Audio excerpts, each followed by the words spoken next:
Good morning to everyone, and I want to welcome you all to Boundary Systems Wednesday webinar. My name is Michael Wimberly, and I'll be presenting to you Managing Creo Data with Windchill 11.0. All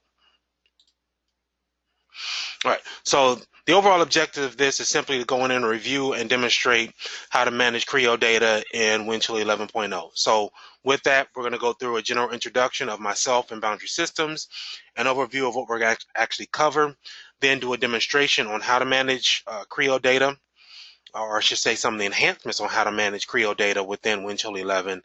Then after that, a short Q&A after that. All right, so myself, Michael Wimberly, I work for Boundary Systems, Senior Technical Specialist. Excuse me. I've been working with PTC products for over 20 years now. I am a certified trainer in Creo and Windchill classes, as well as a certified implementation specialist for Windchill as well.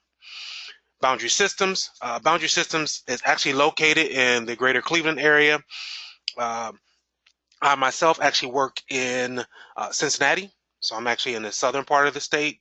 But we as Boundary Systems are a technology leader. Some of our partners include PTC, Solid Thinking, eTraj, ZWCAD, and some other technology companies that we actually work with. And we have been listed as one of the 16 fastest growing companies in the greater Cleveland area. Some of our general capabilities are product lifecycle management, data management, CAD design and consulting, simulation, and product development. What you see on the right side of the screen are just some of the customers that we have worked with, currently working with, have worked with in the past. And once again, this is just a small list of those companies. If you would like to be one of the companies, please contact us. All right, and then overall, once again, Boundary Systems, we've been in the Inc. 5000 as far as growth in companies, as well as the Weatherhead 100, which is Northeast Ohio's fastest growing companies. We've been in both of those over the last couple of years, 4 or 5 years.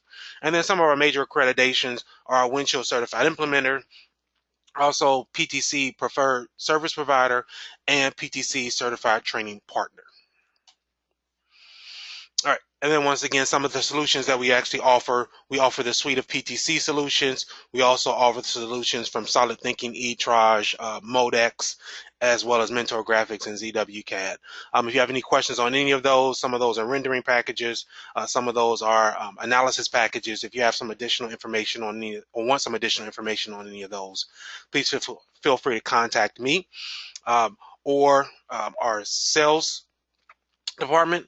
You can contact me with any technical questions at Michael Wimberly at 513-415-0747 or mwimberly@boundarysys.com, or Carrie Dillon for any sales related questions at 440-409-5898 or cdillon@boundarysys.com. All right, so managing Creo data in Windchill 11. What are some of the enhancements to Windchill when it comes to managing Creo data? Well, I'm glad you asked that question. We're going to go in and find out now. All right, so what you're looking at right now is simply Windchill 11 in my embedded browser inside of Creo 3. And what we're going to do is go in and go into one of my existing workspaces. And as you can see in that workspace, there's currently nothing in there. So what I'm going to do is I'm going to go through and search for a file that I'm actually going to use.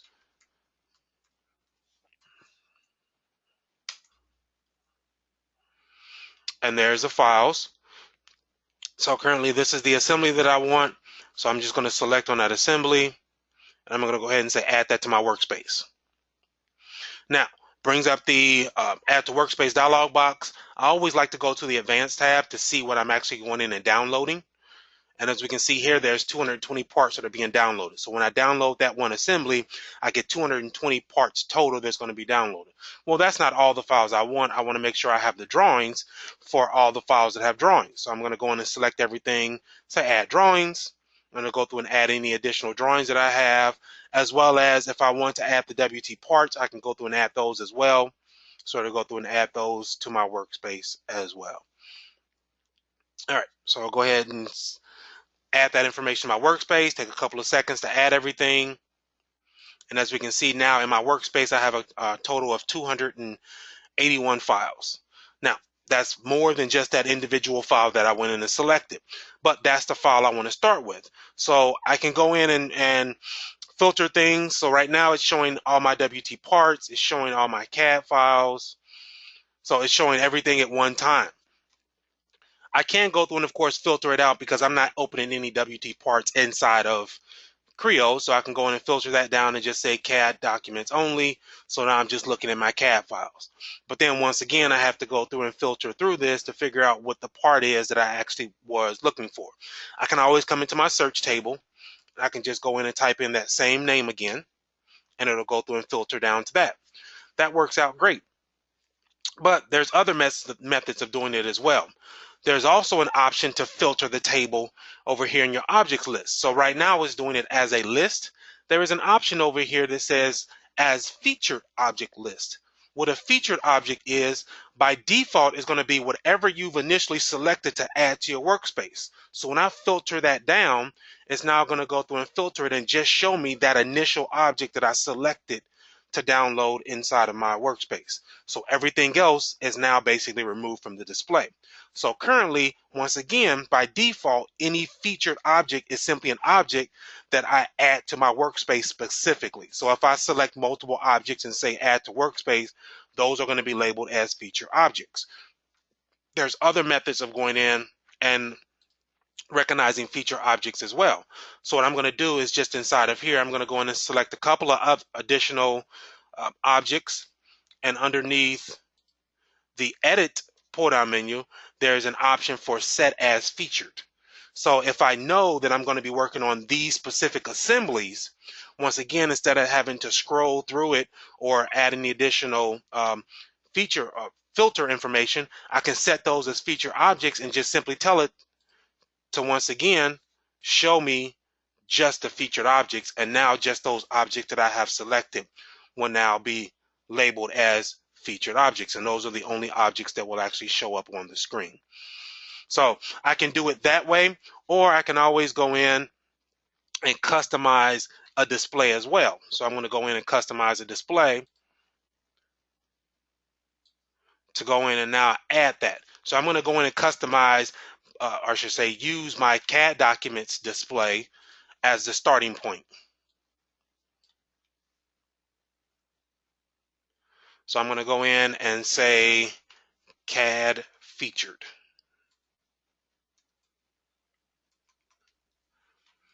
And then everything else is fine. All the feature types are fine. The filters are fine. All I'm going to do is now add an additional column. So I'm going to add a column for featured object. So I'm going to go ahead and select that over, and I'm going to go ahead and add that all the way to the top. So that's going to be my first column as a featured object status. So I'll go ahead and finish that off. And then I'm going to go ahead and make that my active workspace display. And let it go ahead and repaint. And then what I will see in my workspace is that now the first column will be for my featured objects. Now, I'm not filtering currently with feature objects. What I can do is go back to my main list. And now if I want to go in and add items as featured objects, I can just now select on those stars. And that will now allow me to go in and designate additional items as being a featured object. And then I can go through and filter that down to just showing me those objects that I have selected. So instead of going in and trying to figure out what type of a search I can go through and do and find those objects, what additional other filters I can go through and add, if I just go through and label those objects as featured objects, I can then reduce the size of my table by going in and now filtering down to just the featured object list. So once again, it makes it a lot easier to go through and now manipulate the objects that you have added to your workspace. All right, so I'm going to go back to my main display area, and then there is an additional file that I want to go through and add as a featured object because I do want to work on it. And that object is going to be the lap shoulder part. So I'm going to add that as a feature object, and then once again filter down my list And then for that specific object, I am going to go ahead and open that up directly inside of Creo. Now, with this object, I'm able, or within, I should say, within Creo 3, there's an additional option now called Design Exploration. With Design Exploration, it actually allows you to go through and try different variations of an object. Now, previously, in previous versions of 10.2, when you created that file, you weren't actually able to go through and upload that file inside of Windchill. But in later versions and in 11.0, you can now go through and upload the file that you're going to create for that. So what I'm going to do is go in and create a design exploration session with this particular file. So I'm going to come over here and go in and start a design exploration session. Now the first thing is going to go in and ask me for is just simply the name. I'm going to go ahead and leave it at DEX1. And now I have an additional checkpoint tree. So this is now my design exploration. And now what it's set to, the first one is a pre-modified. So it's going to go through and now basically show what it was before I made any changes to it. So right now I'm going to go in and make a few changes to it. So I'm going to come over here, select these rounds. I'm going to actually go in and delete those. Now for this, because I am making changes to it, of course, Windchill has that security level on there that basically says, hey, you don't have this checked out. Do you want to check it out, continue, so on and so forth. So for this, I am going to go ahead and check this file out so I can go in and make changes to it.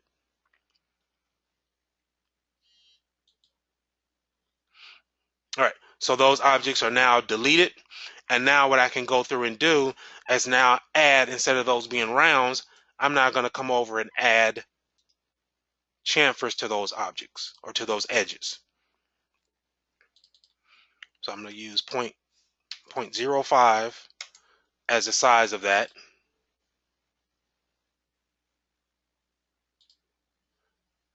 And then at this point, I'm going to go through and add a checkpoint.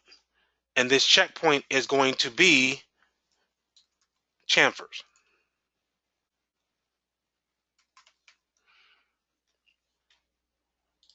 So now I've got that designated as a chamfer setting. I can go back to my pre-modify and it goes back to the round settings. If I want to go back to where the chamfers were, I simply select that one and it goes back and displays the chamfers again. And now from here, I can continue on. I'm going to go ahead and delete those out. And then I'm actually going to go in and edit this shape.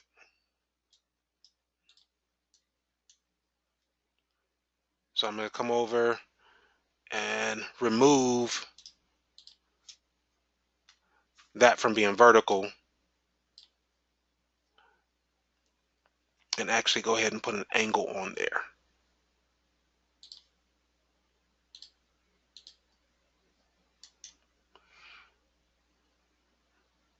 All right, so for this, what I'm going to do initially is go ahead and remove the symmetry constraint. So that will allow me to now go in and change that value.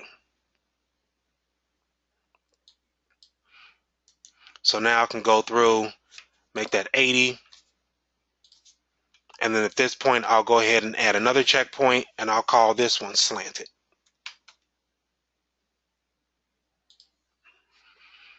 So now I have the pre-modified status, which goes in and shows with rounded edges. I have one that shows with the chamfer. And then I have one that actually shows that opening with a slanted section. And of course, we can continue to go through and add different variations to this as we feel fit or we feel the need to. So at this point, I'm done with my design exploration. So I can go ahead and accept this. And now it says the current status will be applied to the current Creo session. And it's asking me, do I want to save my design exploration? I'm going to say, yes, I do want to save that. That way I can come back to it as I need to. All right, so now I save, and I'm going to save the model itself. Everything has been saved. So now when I go back to my workspace, I can then see, and one of the things that you can see that it asks with my featured object, that design exploration I created automatically became a featured object. So now I can see the lap shoulder part that I was modifying and the design exploration that I've actually gone through and manipulated. So at this point, I want to go through and check these two files in. So I'm going to select them. I'm going to go ahead and say check in.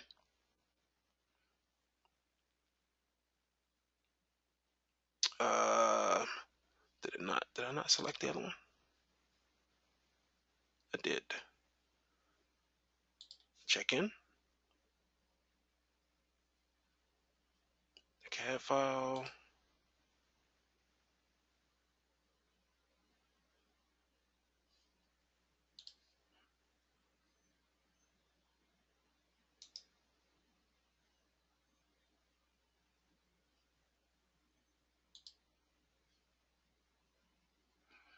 So I'm uploading it to make sure everything is good. It was uploaded successfully.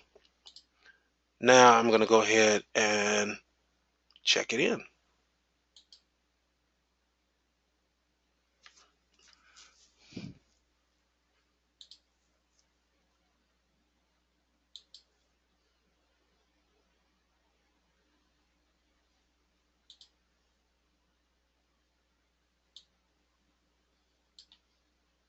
Not sure why it's not selecting it.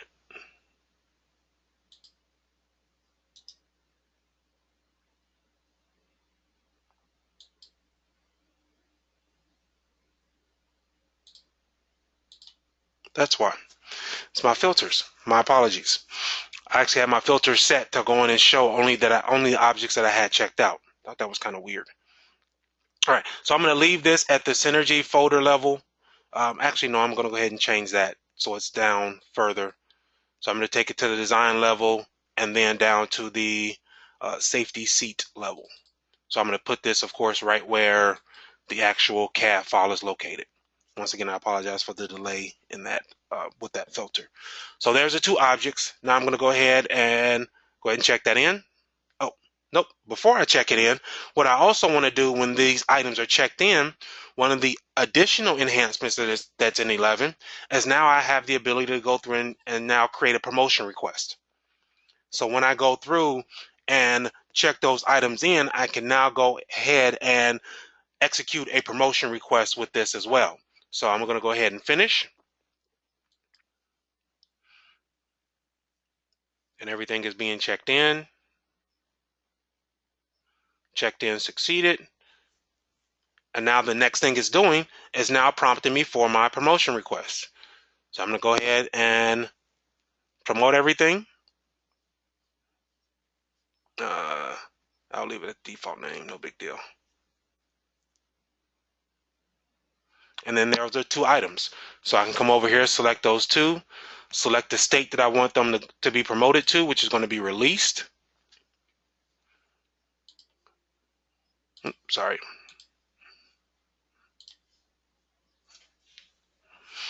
And then once again, specify who's going to go through and approve this. And then finish. So once again, one of the other enhancements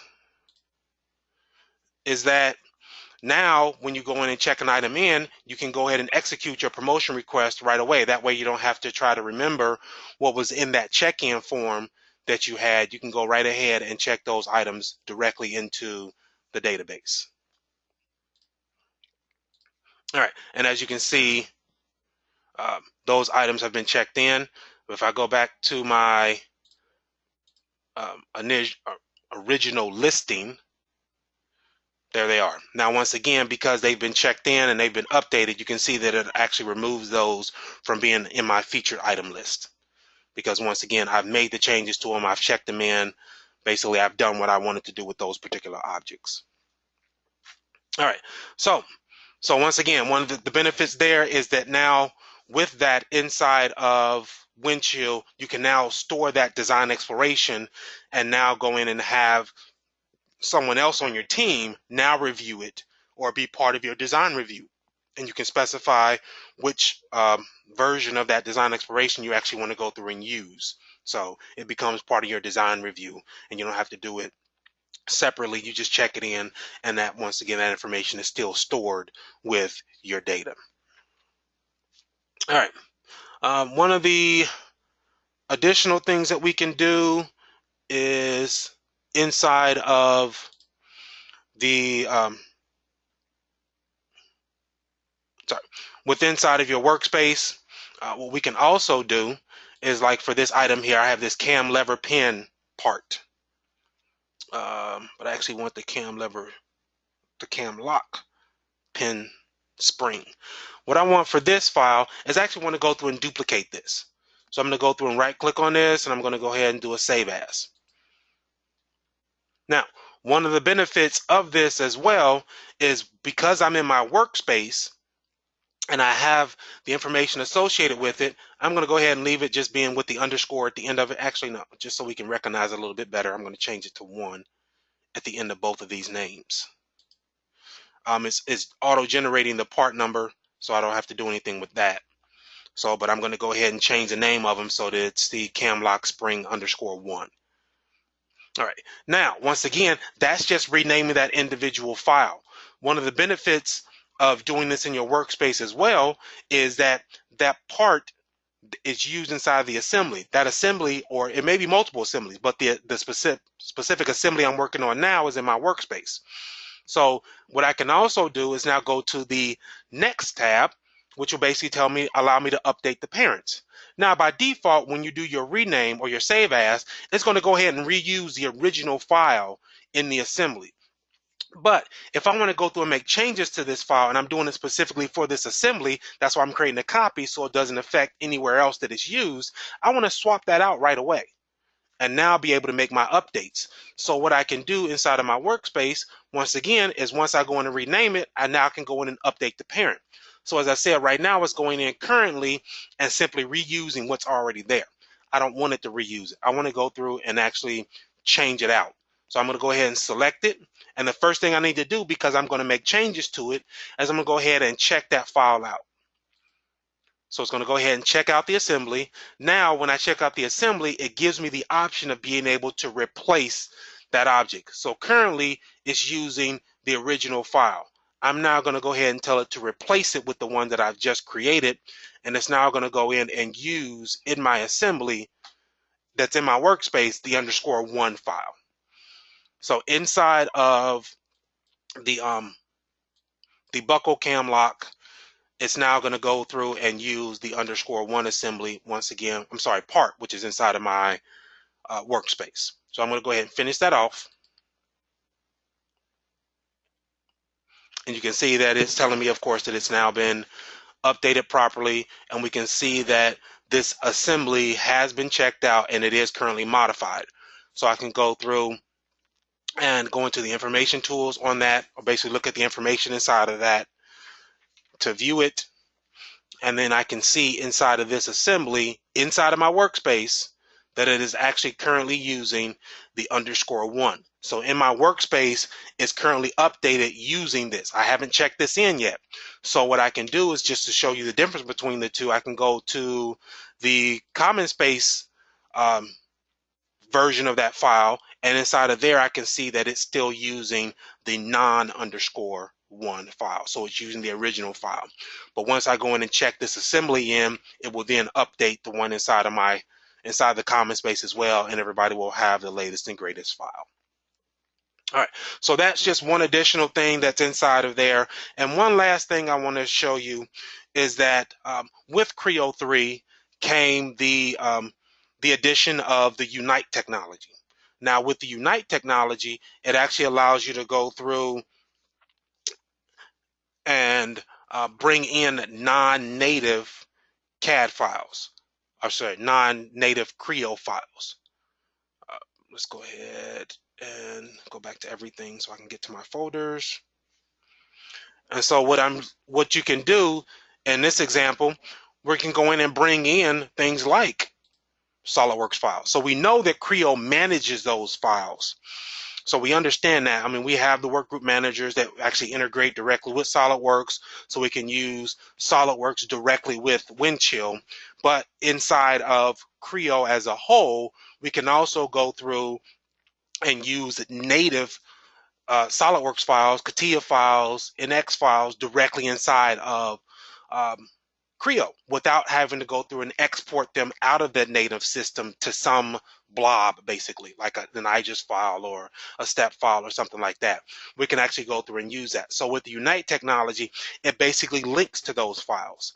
So they'll be native inside of our Creo session and still native within their actual software.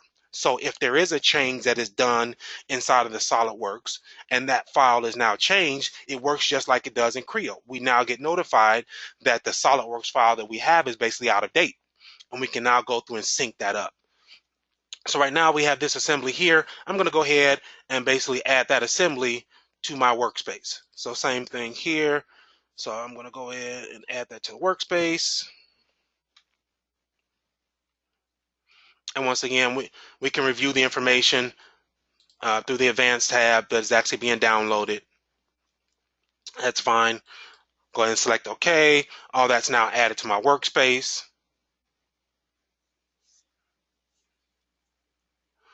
And then directly from here, I'm just going to go right into Creo and create a new assembly. And I'm just going to call this SolidWorks Creo assembly. So I'll go ahead and accept that.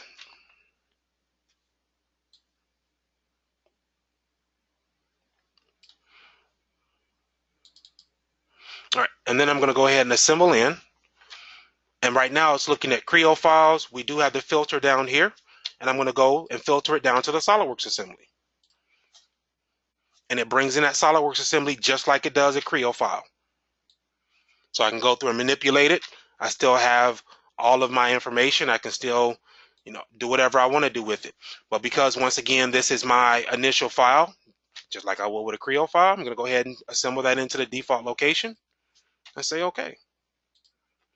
And then there is the SolidWorks file. Now what you can see once again is in my model tree, it's still native SolidWorks and all of the individual SolidWorks parts. So I have that ability to bring that in directly inside of Creo, once again using the Unite technology. And then from here, and I'm just going to pull something from inside of my workspace that's a CAD file. Let's see if there's a pin, some type of a pin inside of here. And hey, let's do the one that we copied, which probably does not have any data on it. So let's not do that one. Let's go ahead and use, like I said, I'm just bringing something in just so we can see a file. That's fine. Don't know how big that is. Did it bring it in?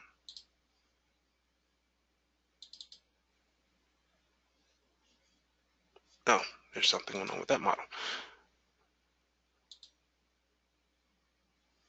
That works.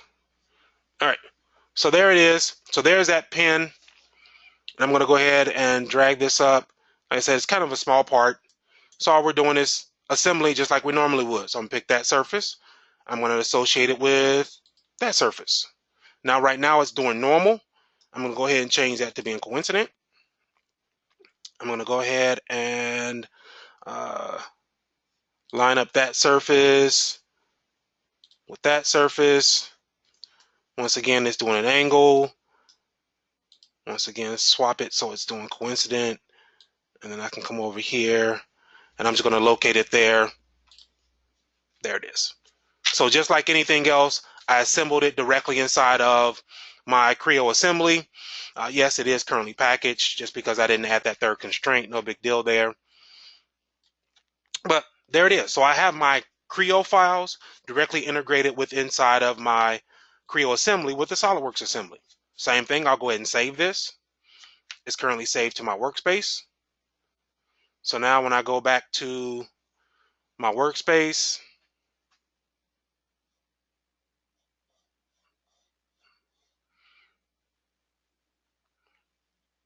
and then I can go to, should be feature object. All right, and there is my SolidWorks Creo assembly. So once again, as you can see, that filter works really good. So as I go through and create new files, it's going in and now using those or automatically marking those as feature objects. So I don't have to go once again and searching through that entire list of 200. So as you can see here, it's a total of 294 parts.